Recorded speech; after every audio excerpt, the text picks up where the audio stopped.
नमस्कार दोस्तों। राहुल गांधी ने आज हरियाणा में कांग्रेस पार्टी के कार्यकर्ताओं में एक जोश का आगाज कर दिया।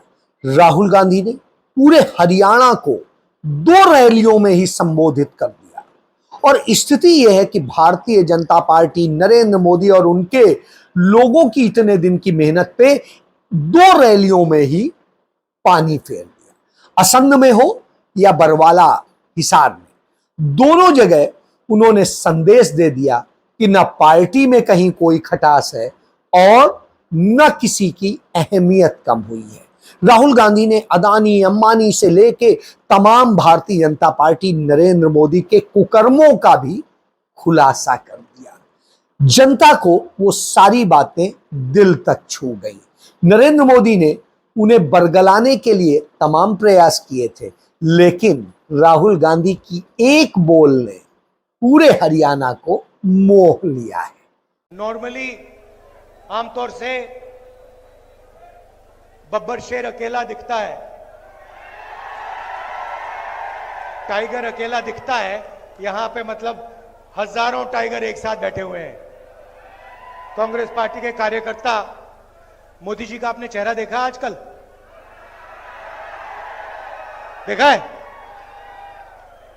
पहले 56 इंच की छाती हुआ करती थी,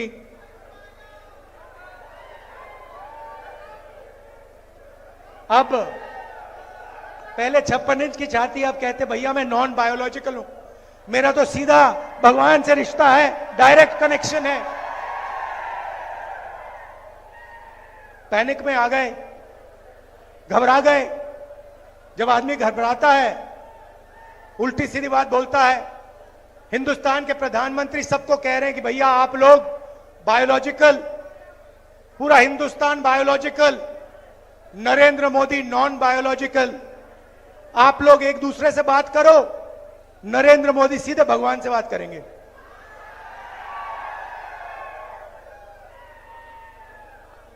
और फिर भगवान ने चुनाव में उनको सबक सिखा दिया। उत्तर प्रदेश में अवधेश सिंह ने अयोध्या में बीजेपी के कार्यकर्ता को हराया है। रियलिटी है। कुछ दिन पहले मैं अमेरिका गया। वहां बड़ा शहर है डैलस। जानते हो डैलस? नाम सुना है आपने? सुना है? डैलस सुना है? क्यों सुना है? मैं बताऊं, क्योंकि हरियाणा से हजारों युवा यहां से भागकर डैलस जाते हैं, अमेरिका जाते हैं। हरियाणा में उनको रोजगार नहीं मिल सकता, हरियाणा में उनका भविष्य नहीं है। इसलिए ये सारे के सारे 15-20 हजार हरियाणा के युवा हिंदुस्तान से गए, टर्की गए, टर्की से कजाकिस्तान, कजाकिस्तान से साउथ अमेरिका, साउथ अमेरिका का पूरा चक्कर काटा, उसके बाद पैनामा के जंगल से निकलते हुए अमेरिका गए। यहां उनको कुछ है नहीं, कुछ कर नहीं सकते यहां। जब मैं वहां पहुंचा, हमारे एक कार्यकर्ता ने मुझे कहा कि देखिए आप राहुल जी, जो हरियाणा से यहां लोग आए हैं, अलग अलग डिस्ट्रिक्ट से आते हैं, उनसे मिलिए आप। मैंने सोचा अच्छा आइडिया है, देखता हूं हरियाणा से जो लोग। भैया ध्यान से, आपको नहीं गिरना है, बीजेपी को गिराना है।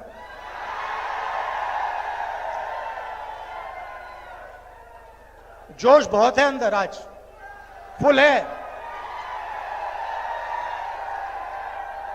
इंजन पूरा स्टार्ट है।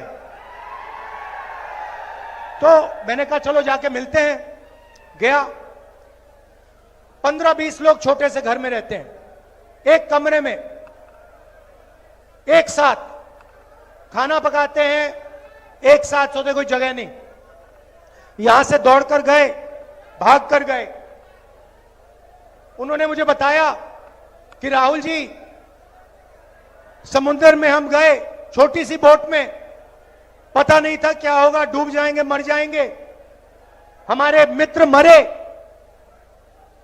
बोट के बाद हम साउथ अमेरिका पहुंचे। साउथ अमेरिका के बाद माफियाज ने हमें पकड़ना शुरू किया। रोड पे रोकते थे, पिस्तौल निकालते थे, कहते थे पैसा दो। हमारा सारा पैसा लूट लिया। जंगल से हम निकले, पनामा के जंगल से हम निकले। हमने अपने दोस्तों को मरते हुए देखा अपनी आंखों से, उनकी लाशें देखी हैं। उन्होंने वीडियो भी दिखाई मुझे कि ये देखिए, हम नाव से ऐसे गए, हम जंगलों में ऐसे गए।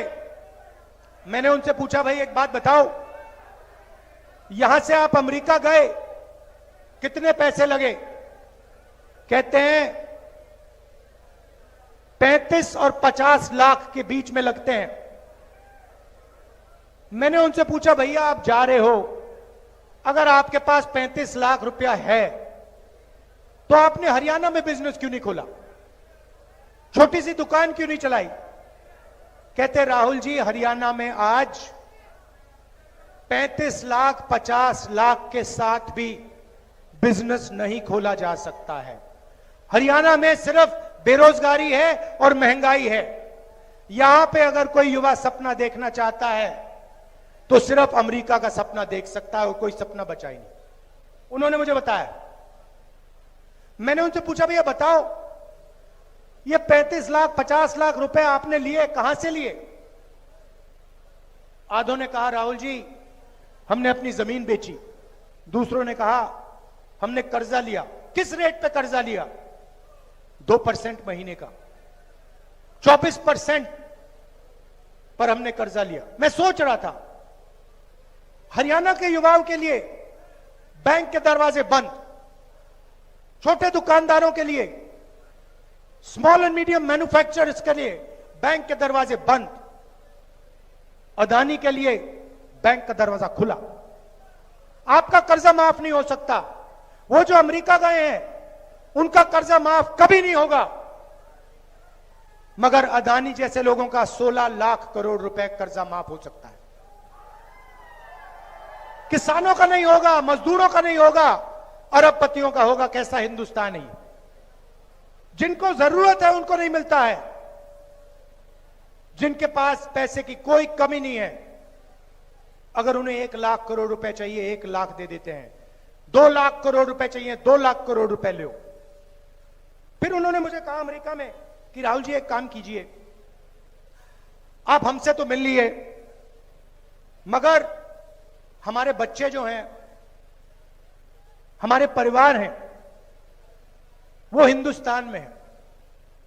हम अब अमेरिका आ गए हैं, हम वापस नहीं जा सकते। अगर हम यहां से निकल गए हमें वापस नहीं आने देंगे। ग्रीन कार्ड नहीं है, 10 साल लगेंगे ग्रीन कार्ड के लिए। राहुल जी एक काम कीजिए, आप हमारे बच्चों के पास जाइए, परिवार के पास जाइए और उनसे कहिए कि उनको डरने की कोई जरूरत नहीं है, उन्हें रोने की कोई जरूरत नहीं है। हम अमेरिका में हैं, हम काम कर रहे हैं, उनको घबराने की जरूरत नहीं है। तो मैंने सोचा बिल्कुल सही बात है। और जैसे ही मैं अमेरिका से वापस आया, मैं करनाल गया। वहां पे उन्हीं परिवारों के बच्चों, माताओं से, फैमिली से मैं मिला। तो आप सोचिए, एक तरफ अमेरिका में 10-15 लोग युवा, हरियाणा के युवा बैठे, कंप्यूटर में उनका चेहरा। दूसरी तरफ हम करनाल में, हमारे साथ उन युवाओं के परिवार, छोटे छोटे बच्चे, माताएं, भाई बहन, सब एक साथ। और फिर मैंने इनसे बात शुरू की। बातचीत चल रही थी। एक मां ने मुझे कहा, राहुल जी मेरे बेटे का एक्सीडेंट हो गया, मुझे नहीं मालूम कि मैं उसे अब कभी देखूंगी। बच्चे से मैं मिला था, एक्सीडेंट हुआ, किसी ने गाड़ी मार दी, पूरी पेट की सर्जरी हुई, चल नहीं पाता है, अकेला ट्रेलर में सोता है।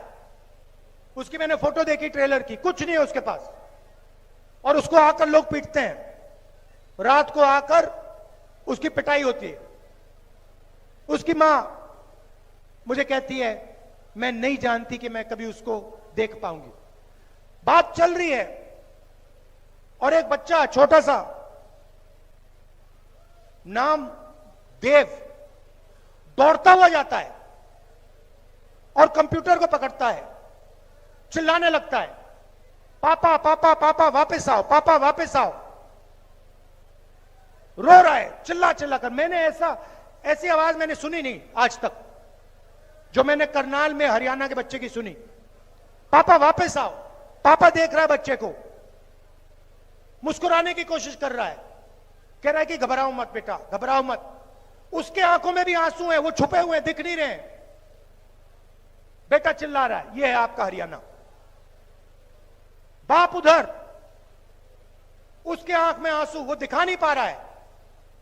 बेटा इधर चिल्ला रहा है। यह हरियाणा।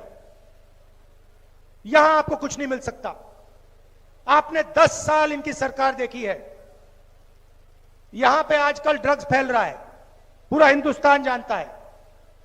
पता नहीं आपने सुना या नहीं सुना,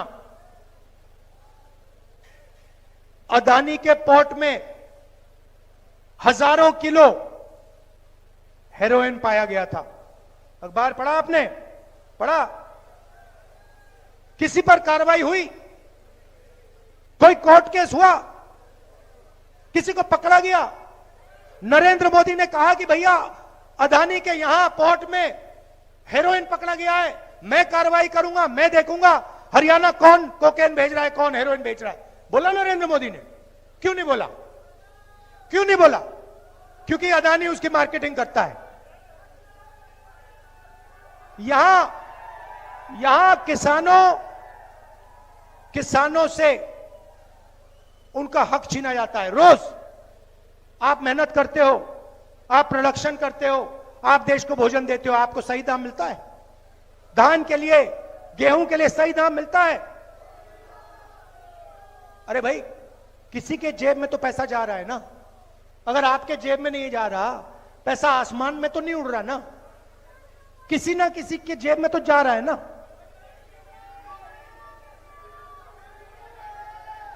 स्टोरेज टर्मिनल उसके, कोल्ड चेन उसकी, अंबानी के डिपार्टमेंट स्टोर, या भैया आपके जेब में पैसा आएगा या फिर अदानी अंबानी के जेब में पैसा जाएगा। सीधी सी बात है। इसलिए हमने निर्णय लिया है कि सरकार आने के एकदम बाद आपको हम यही एमएसपी दे देंगे, मिनिमम सपोर्ट प्राइस। मैं ये क्यों बोल रहा हूं? वो जो बच्चा है ना देव, मैं उसके आंसू हमेशा के लिए हटाना चाहता हूं। मैं नहीं चाहता हूं कि देव जैसे लाखों बच्चे हरियाणा में हर सुबह उठें, पापा की याद करें और रोएं। मैं ऐसा हरियाणा नहीं चाहता हूं। हम ये नहीं चलने देंगे, ये नहीं होने देंगे। और ये सिर्फ मैं एक बच्चे की बात नहीं कर रहा हूं। जब किसान से उसका धन छीना जाता है, उसके आंसू नहीं दिखते क्योंकि खुल को रो नहीं सकता, मर जाएगा, इंसेक्टिसाइड पी जाएगा हिंदुस्तान का किसान, मगर आंसू नहीं निकलेंगे। यह सच्चाई है। हरियाणा के किसान को मैं जानता हूं, आपके साथ मैंने खेती की है हरियाणा में, मैंने देखा है क्या हो रहा है। हरियाणा का किसान नहीं रो सकता है, छुपाने पड़ते हैं आंसू, बच्चे रोते हैं, भूख लगती है बच्चे रोते हैं। ऐसा हमें नहीं चाहिए हरियाणा। और जहां भी देखो उन्हीं लोगों को फायदा होता है। एयरपोर्ट देखो अदानी, बंबई का एयरपोर्ट, लखनऊ का एयरपोर्ट, सारे के सारे एयरपोर्ट अदानी। मोबाइल फोन चलाओ अंबानी, पोर्ट्स को देखो अदानी। अब ये खेती में आना चाह रहे हैं। ये जो काले कानून है इन्हीं दोनों के लिए बनाए गए हैं। गलतफहमी में मत होइए, जीएसटी इन दोनों के लिए बनाया गया है, नोटबंदी इन दोनों के लिए बनाया गया है। दो मेन है, इनके पीछे 10-15 और है, अरबपति हैं। जो भी सपना इनको देखना ये देख सकते हैं। आपने शादी देखी इनकी? शादी देखी अंबानी की बेटे की? देखी? करोड़ों रुपए ऐसे ही फेंको। कोई अमेरिका से आके डांस कर रहा है, कोई बॉलीवुड से आके नाच गाना चल रहा है, हिंदुस्तान देख रहा है, देखता जा रहा है। अयोध्या में वो हारे क्यों? अयोध्या में मंदिर खोला, वहां अदानी दिखे, अंबानी दिखे, अमिताभ बच्चन दिखे, बॉलीवुड पूरा दिख गया, मगर गरीब किसान एक नहीं दिखा आपको वहां पर। हिंदू सच है, इसीलिए तो अवधेश ने इनको पटका है। अवधेश वो है वहां का एमपी, अवधेश कुमार, जो अयोध्या में जीता है। इसीलिए तो जीता है कि पूरा हिंदुस्तान देख रहा। भैया आपने राम मंदिर खोला, सबसे पहले आपने राष्ट्रपति से कहा कि भैया आप आदिवासी हो, आप तो अंदर आ ही नहीं सकती, अलाउ नहीं है आपको। उसके बाद अमिताभ बच्चन को बुला लिया, अदानी को बुला लिया, अंबानी को बुला लिया, किसी एक मजदूर को नहीं आने दिया। आपने किसी बढ़ई को देखा, किसान को देखा, मजदूर को देखा? कोई नहीं। डांस गाना चल रहा है, प्रेस वाले हाय हाय हाय कर रहे हैं, नाच गाना चल रहा है, डांस चल रहा है, पूरा हिंदुस्तान डांस कर रहा है।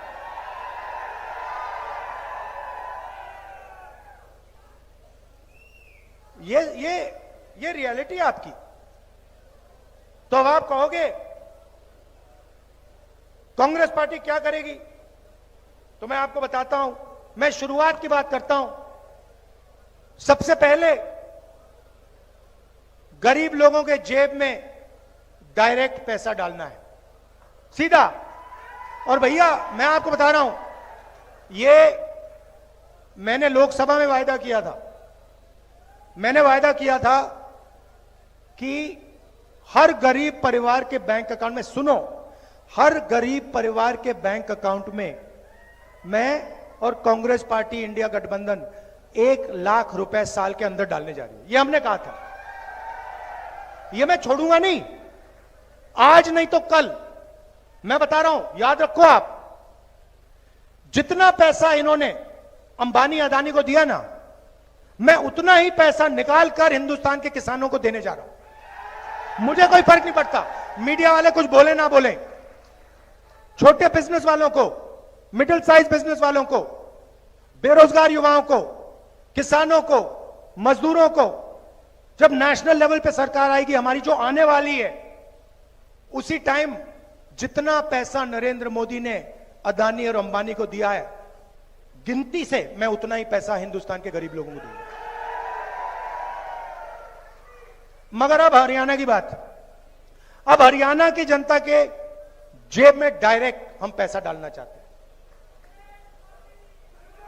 सबसे पहले महिला शक्ति प्रोग्राम, 2000 रुपए महीने के महिलाओं के बैंक अकाउंट में हरियाणा की सरकार डालने जा रही है। सिलेंडर कितने का है आजकल? कितने का है? 1100, 500 का हो जाएगा।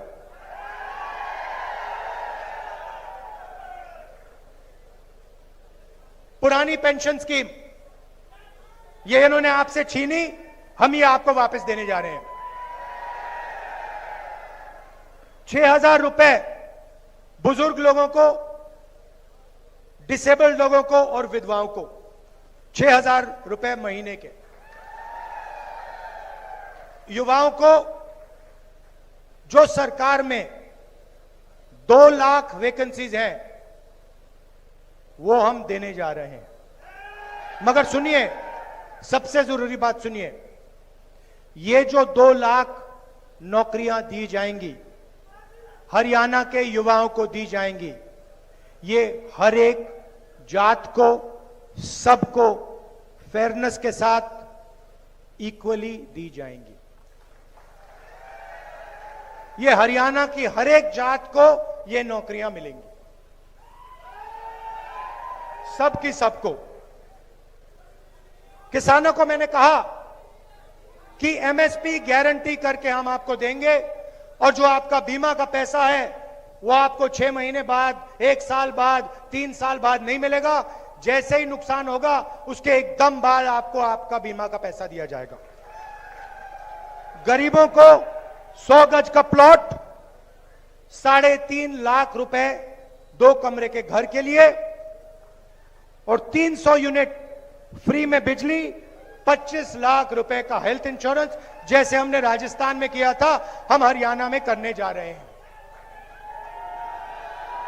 आखिरी बात मैं आपसे कहना चाहता हूं, लड़ाई कॉन्स्टिट्यूशन को बचाने की है, यह आप समझ लीजिए।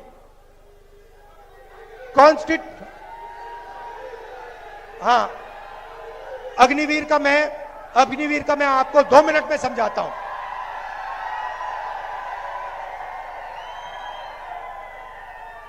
देखिए ना, फिर से मैं देव की बात करता हूं।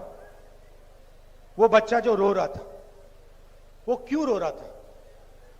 वो इसलिए रो रहा था क्योंकि उसको पिता के लिए जो भी रास्ते थे, रोजगार के जो भी रास्ते थे, उन सब को नरेंद्र मोदी ने बंद किया है। एक के बाद एक जो भी रास्ते देव के पिता के लिए खुले थे, उन सब को नरेंद्र मोदी जी ने, अंबानी ने, अदानी ने और अमित शाह ने बंद किए हैं। सबसे पहला दरवाजा रोजगार का था। छोटे बिजनेसेस चलाने में, एंटरप्रेन्योरशिप करने में, छोटी छोटी फैक्ट्री, मिडिल साइज फैक्ट्री में रोजगार मिलता था। नोटबंदी की, जीएसटी, गलत जीएसटी लागू की और हिंदुस्तान के सारे जो छोटे बिजनेसेस थे खत्म कर दिए। और कोविड के समय अरबपतियों को पैसा दिया, उनको बचा दिया, और जो छोटे छोटे दुकानदार थे, स्मॉल बिजनेस वाले थे, उन सबको खत्म कर दिया, कुछ नहीं दिया उनको। तो रोजगार का रास्ता बंद कर दिया। उसके बाद पब्लिक सेक्टर का रास्ता था देव के पिता के पास, वो पब्लिक सेक्टर में जा सकता था, वो भी बंद कर दिया। कहा नहीं भैया, हम सारा का सारा प्राइवेटाइज कर रहे हैं। सरकार में नौकरी ले सकता था, 2 लाख नौकरियां खुली हैं, वो नहीं दी उसको। और फिर अगर देव के पिता आर्मी में जाना चाहते, कहते कि ठीक है और कुछ बचा नहीं, मैं जाके सेना में जाके हिंदुस्तान की सेवा करता हूं, वो भी रास्ता छीन लिया, अग्निवीर लागू कर दिया और वो भी रास्ता बंद कर दिया। तो इसीलिए वो अमेरिका गया है और इसीलिए उसका बेटा यहां रो रहा है। ये प्लान करके किया गया है, ये गलती से नहीं हुआ है। ये सारे के सारे रास्ते जानबूझ के बंद किए जा रहे हैं। क्यों? क्योंकि अंबानी और अदानी जैसे लोग चाइना का माल हिंदुस्तान में बेचना चाहते हैं। फायदा किसको होगा? चाइना को, चाइना के युवाओं को, अदानी को, अंबानी। और मार्केटिंग किसकी होती है? मोदी। चेन समझो, मोदी जी को बैठा रखा है, प्राइम मिनिस्टर बना दिया। किसने बनाया? मीडिया ने बनाया। 24 घंटा उनका चेहरा दिखा के। मीडिया कौन चलाता है? अंबानी अदानी जैसे लोग। अदानी और अंबानी जैसे लोगों ने मोदी को क्यों बैठाया? क्योंकि वो जानते हैं नरेंद्र मोदी अंबानी और अदानी का काम करेगा। आपने मेरा चेहरा मीडिया पे देखा कभी? मैं दिखता हूं क्या?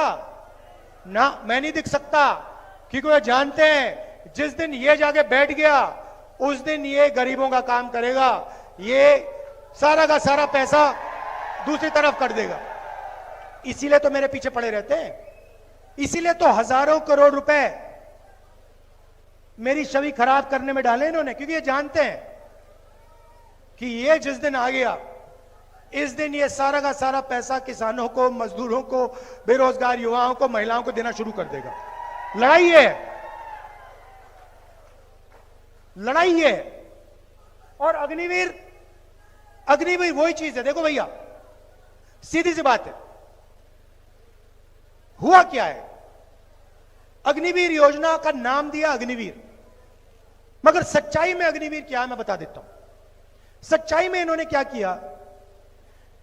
पहले आपको याद है 1 रैंक 1 पेंशन हुआ, मतलब अफसरों को पेंशन मिली, थोड़ा सा पैसा उधर गया, उसके बाद प्रॉब्लम आई, उन्होंने कहा यार अदानी से हथियार खरीदवाने हैं मगर जवानों को पेंशन मिलती है। ऐसे करते हैं, जवानों से पेंशन का पैसा छीन लो, उसे नया नाम दे दो, उसे अग्निवीर नाम दे दो और वो पूरा का पूरा पैसा अदानी को कर दो। आप देखो, इंटरनेट पे जाओ और अदानी डिफेंस कंपनी सर्च करो। अदानी डिफेंस में आपको दिखेगा इजराइल का हथियार दिखेगा। अदानी नहीं बना रहा, इजराइल की कंपनी बना रहा है। अदानी उसको हिंदुस्तान में बेचता है। अदानी डिफेंस में आपको ड्रोन की फोटो दिखेगी, ड्रोन इजरायली कंपनी बनाती है, अदानी हिंदुस्तान में उसको जोड़ के बेचता है। तो हेलीकॉप्टर, हवाई जहाज, ये सब विदेशी कंपनी बनाती है। नरेंद्र मोदी विकसित भारत नाम देता है, मेक इन इंडिया नाम देता है, लेबल अंबानी का, लेबल अदानी का लगता है और अग्निवीर लागू हो जाता है, जवानों से पेंशन छीन ली जाती है। यह है अग्निवीर की कहानी। तो अब क्या होगा? अब हिंदुस्तान का जवान जाएगा बॉर्डर पे, इस साइड अग्निवीर, इस साइड अग्निवीर, इस साइड अग्निवीर, बीच में एक जवान। और जो अग्निवीर राइफल लिए चाइना के बॉर्डर पे खड़े होंगे, वो देखेंगे, कहेंगे यार हमें ना पेंशन मिलती, हमें ना कैंटीन मिलेगी, हमें ना शहीद का दर्जा मिलेगा, ये जो व्यक्ति खड़ा है इसको मिलेगा, हमें नहीं मिलेगा। आप सोचो हिंदुस्तान की फौज का मोराल का क्या होगा, हिंदुस्तान का जवान क्या सोचेगा। जो पहले सेंटर हुआ करते थे ना, जहां पे आर्मी की टेस्टिंग होती थी, वहां जाके देख लो खाली पड़े हैं, क्योंकि अग्निवीर जानता है कि ये नाम सिर्फ अग्निवीर है, इसका सच्चा मतलब मेरा जो हक है, हिंदुस्तान के जवान को जो हक है, पेंशन है, कैंटीन है, शहीद का दर्जा है, वो छीन ली गई है, वो चोरी कर ली गई है और वो अदानी को दी गई है। यह है अग्निवीर का मतलब। और हरियाणा में तो आप इसको बहुत अच्छी तरह समझते हो, आप पॉलिटिकल लोग हो, एक मिनट में आप देखोगे अग्निवीर, उसका सही मतलब समझ जाओगे, एक सेकंड में पकड़ लोगे। यह है, इसीलिए सरकार बदलनी है और एक साथ मिलकर, सबको एक साथ मिलकर, 36 बरादरियों को एक साथ मिलकर 36 बरादरी की सरकार बनानी है। यह मैं आपसे कहना चाहता था। अब कांग्रेस पार्टी के टाइगर, इसके बाद सीधा मैदान में सारे के सारे एमएलए यहां जिताने, अपनी सरकार बनानी है, हरियाणा की सरकार बनानी है। दिल से आपका धन्यवाद। आप जानते हो, जब भी मेरी जरूरत हो, पार्लियामेंट में कुछ बुलवाना हो, लोकसभा में कुछ कहलवाना हो, हरियाणा की कोई भी मदद करवानी हो, मुझे बुलाओ, मैं यहां हाजिर हो जाऊंगा। दिल से आपका धन्यवाद। और याद रखिए, कॉन्स्टिट्यूशन गरीबों की रक्षा करता है। ये आरएसएस वाले लोग कॉन्स्टिट्यूशन को मिटाना चाहते हैं, हटाना चाहते हैं। ये इनका पूरा लक्ष्य यही है कि किसी ना किसी तरह कॉन्स्टिट्यूशन, जिसने हिंदुस्तान के गरीब लोगों को शक्ति दी, जगह दी, ये मिट जाए। कह नहीं सकते, मगर इनका लक्ष्य यही है कि कॉन्स्टिट्यूशन को हटा दो और जो पहले का सिस्टम था, वो सिस्टम वापस ले आओ। हम कॉन्स्टिट्यूशन की रक्षा करेंगे। अंबेडकर जी का कॉन्स्टिट्यूशन है, गांधी जी का कॉन्स्टिट्यूशन है, हिंदुस्तान के गरीबों का कॉन्स्टिट्यूशन है। इस कॉन्स्टिट्यूशन को कभी नहीं छूने देंगे हम। धन्यवाद। जय हिंद।